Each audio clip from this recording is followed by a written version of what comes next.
حضرت موسیٰ علیہ السلام کے زمانے کے ایک گناہ گار کی توبہ و مناجات۔ حضرت موسیٰ علیہ السلام کے زمانے میں ایک گناہ گار شخص تھا جس سے لوگوں نے بیزار ہو کر اس کو اپنے شہر سے نکال دیا۔ وہ ایک ویرانے میں رہنے لگا تھا، اور جب اس کی موت کا وقت ہوا اور وہ انتقال کر گیا تو حضرت موسیٰ علیہ السلام پر وحی آئی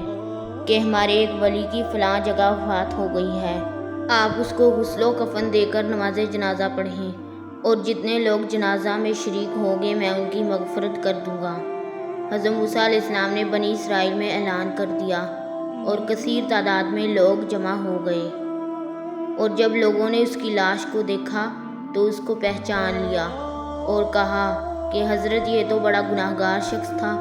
اور ہم نے تنگ آ کر اس کو گاؤں سے نکال دیا تھا۔ حضرت موسیٰ علیہ السلام کو تعجب ہوا اور اللہ سے سوال کیا کہ اے اللہ، یہ کیا ماجرا ہے؟ تو اللہ کی وحی آئی کہ اے موسیٰ، یہ بات تو سچ ہے کہ یہ گناہ گار تھا، مگر جب اس کی موت کا وقت آیا تو اس نے اپنے دائیں بائیں دیکھا تو کوئی رشتہ دار یا دوست نظر نہیں آیا، اور خود کو تنہا و اکیلا محسوس کیا، اور آسمان کی جانب نظر اٹھایا اور کہنے لگا کہ اے میرے پروردگار، میں تیرے بندوں میں سے ایک بندہ اور تیری بستیوں سے نکالا ہوا غریب الوطن ہوں۔ اگر میں یہ جانتا کہ مجھے عذاب دینے سے آپ کی حکومت میں کوئی زیادتی ہوتی ہے یا مجھے معاف کر دینے سے آپ کی حکومت میں کمی ہوتی ہے تو میں آپ سے مغفرت کا سوال نہ کرتا۔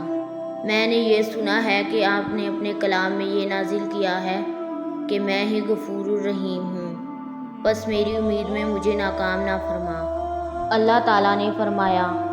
کہ اے موسیٰ، کیا میرے لیے یہ اچھی بات تھی کہ میں اس غریب الوطن کو رد کر دیتا جبکہ وہ میرے سے وسیلہ پکڑ رہا ہے اور میرے سامنے گڑ گڑا رہا ہے۔